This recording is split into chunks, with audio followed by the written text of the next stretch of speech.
Do you feel like you wasted Natalie's time? I felt like I was trying to help and I've tried to care for her, maybe, too much. Maybe she had to deal with someone who seems to be a playboy. Oh, yeah. You come off as a playboy, Josh, to really wake up and start valuing herself more. Right. Yeah. I mean, I get it, and I think that at this resort, it was good for both of us in a personal growth, and really, I think you'll see, towards the end of it all, kind of, it all come together, so. Yeah. So, Josh, do you love Natalie? I've been caring for Natalie nonstop for our entire relationship, and that is true. See, what I hear is you're saying you care for Natalie, but do you love Natalie? Do you think I would do all these things if I didn't love her? Brandon and Josh. Is your government name Joshua? It is. I want to call you Joshua because You're gonna call me I'm gonna Joshua? call you Joshua because of what you've been putting Natalie through. well, I have to call your government name out. Is that serious? I think we should get through the interview, and if you still feel that way, then we'll talk. Okay. I'm excited. The last resort, it's been heating up, pretty explosive. Josh, you and Natalie, you've been dating for 3 years at this point in the show. Take a deep We've breath. known each other for 3 years. I was hoping he would apologize for not wanting to be committed to me, for stringing me around for 3 years without any plans. According to her, you've been dating. According to for 3 years. Natalie, we should be definitely married and have a baby and kids and a house and everything. Yeah. But we have been on and off, like in relationship for 3 years, but it hasn't been like a full-time in a relationship. Okay. Well, speaking of that, she hasn't been to your home. She hasn't spent holidays with you. Yet you two are at couples therapy. I've never heard of someone in a situationship going to couples therapy. Yeah. Well, so my whole thing is like Natalie and I have a really good connection. We have a lot of fun together, but there's a lot of times where a lot of things don't make sense for us to be together. We have, meltdown moments. We've had, situations that have been really tough to get through. So I went on this resort to really work out these issues to see if we could be in a committed relationship. Like that's what I wanted, was like, let's fully commit to each other because we have not been able to do that yet. We walk out in some restaurants and walking to the restaurant by paparazzi, and after we saw ourselves in magazine. Was that in LA? It's LA, it was LA, yeah. I think he did organize. On Between the Sheets, she mentioned that at one point you called paparazzi to come take pictures of you two at dinner. What do you say to viewers who feel as if you're on the last resort just to be on TV? Well, I mean, I didn't call the paparazzi to come take photos of us. We went to a hot spot in Hollywood, and there was people there.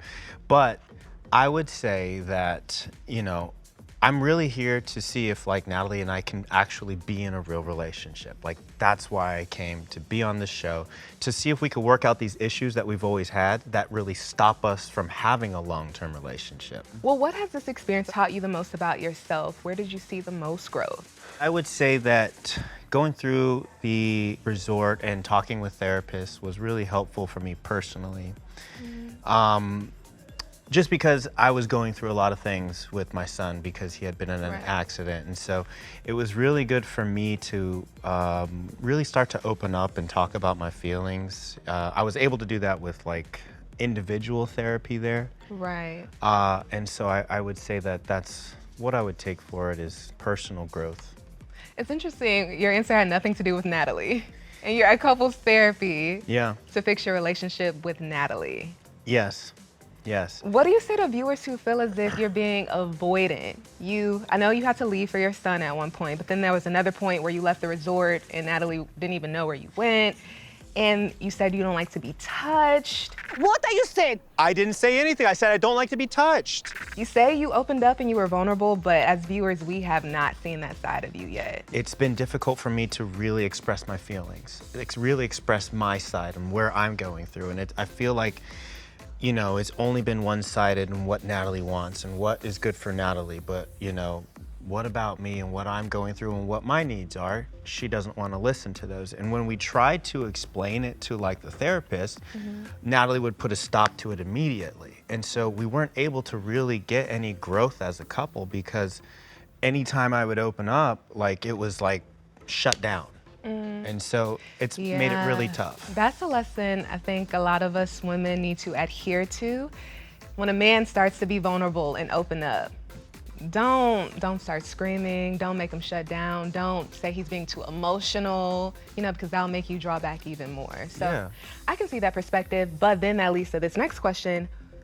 You and Natalie have been going through this pattern for a long time. What is it about her that keeps you coming back to this relationship? Well, I would say that this is going to play out later on. But Natalie and I really do have a really good connection. And I do have a lot of fun with her. And I mean, we were out at dinner last night and I was talking about it, you know, just, we do have fun. And she does keep me on my toes, and it's very interesting sometimes. But, you know, I do care for her. And a lot of the times what happened is like, I felt like she didn't have anybody else. Like I felt like I was the only one there to save her. And then like, that's kind of where we came into like, well, maybe you're doing this for the wrong reason, you know? And so it took a long time for me to really understand that. When you're used to chaos or toxicity, like you said, it's fun, she's exciting, she keeps you on your feet, but that's not sustainable for a long-term relationship.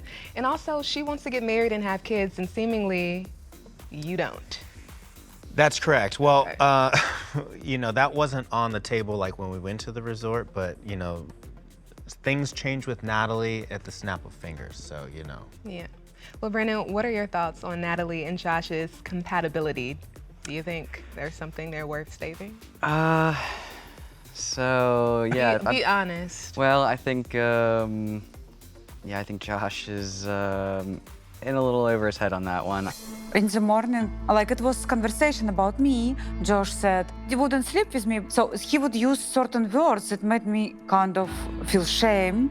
I need my man to touch me, to feel loved.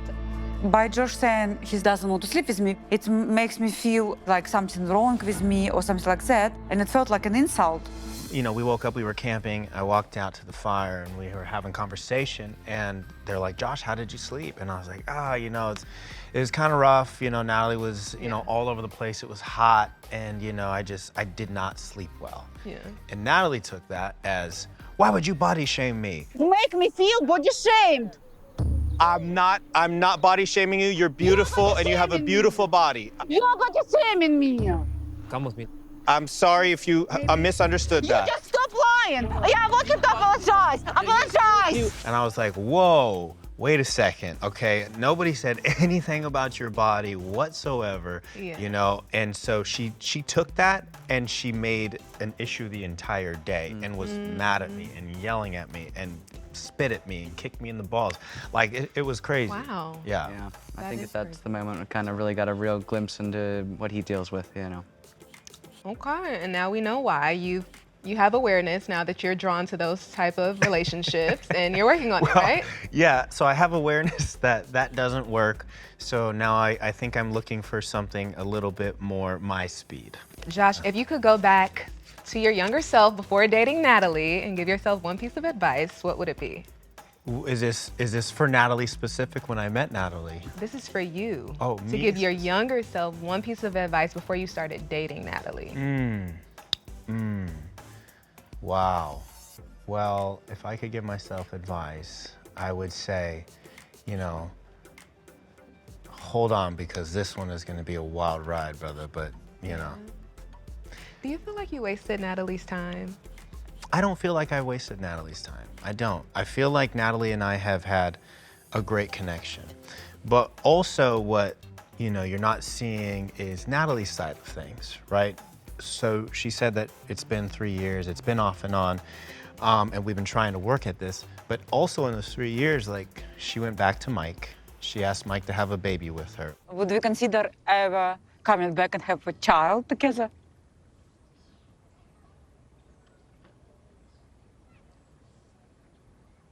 No. No? Why? You know, so there's so many different things that happen. Yeah.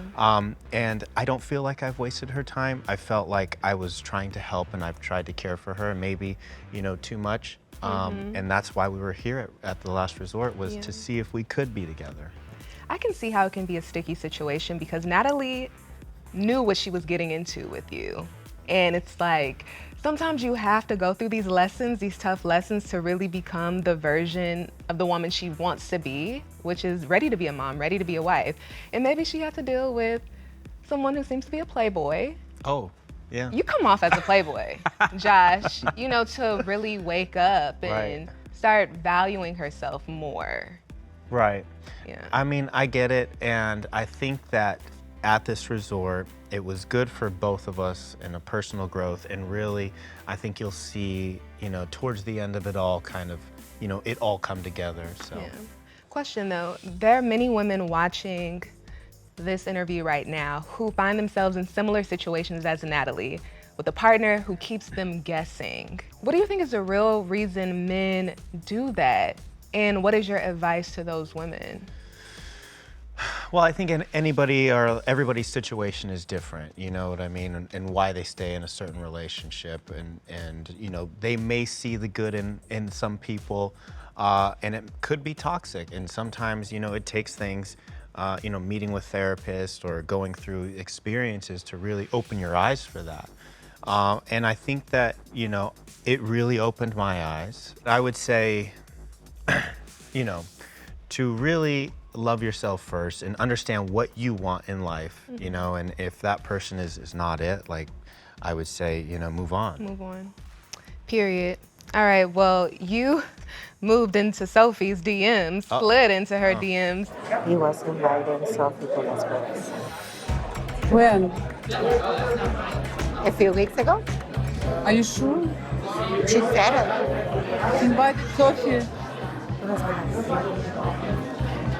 What he invited to that, to Vegas, trash. I go like that. Oh, boy. Oh boy. Josh, you couldn't help yourself. What?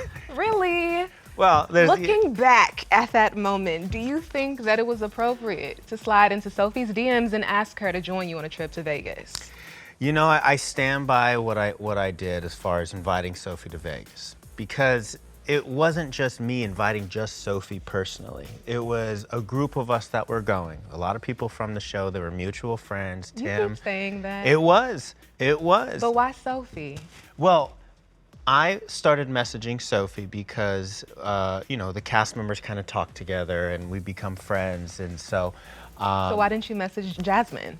Well, Why Sophie? you know, that's a good question. It's a great That's a good question. question. You watch Jasmine's- some of those seasons and tell why not Jasmine. Yeah, you know, I had no True, interest in but Jasmine. what I She's mean by very- that, you had no interest Well, in Jasmine. here's the thing: is Sophie was more like my speed as far as like, yo, this could be like, you know, somebody I could see myself hanging out with somebody like this. Like, it seems like she's cool. And when I started talking to her, you know, she was like, oh yeah, I don't know the status of, you know, our relationship, and I didn't know them yet. Like, I Yeah. didn't know Rob, Yeah. and so, you know, even if I could do it all over again, I would still do the same thing. Okay. You are my fire, the one desire. Josh, I have to ask you about the 90-Day Bad Boys. Oh boy, my boys. Rob, first of all, you and Rob became close after the whole Sophie thing, which is interesting. Absolutely. And it's up. Did you talk about it? Yeah. Okay. Yeah, we talk about it. We talk about that. We talk a lot more about it at the tell-all as well. Okay. So, yeah. Sounds good. But you, Rob, Jamal, who started the 90-Day Bad Boys? Where did this idea come from? It's so cute. I love it. Thank you. I appreciate that. Yeah. We definitely have a really strong brotherhood, a really strong bond. I did start the idea of the Bad Boys. Me and Rob were actually in Colombia, and we were going to a fashion show. We had to wear all white. And so we got in this all white, and I was like, yo, we look like we're in a boy band. I was like, let's do a video. And that's literally how it started. And then we got back to the States, and I was like, yo, we gotta put like the three of us, like, let's do a video on the beach. And so we dropped the video, and it got a lot of attention.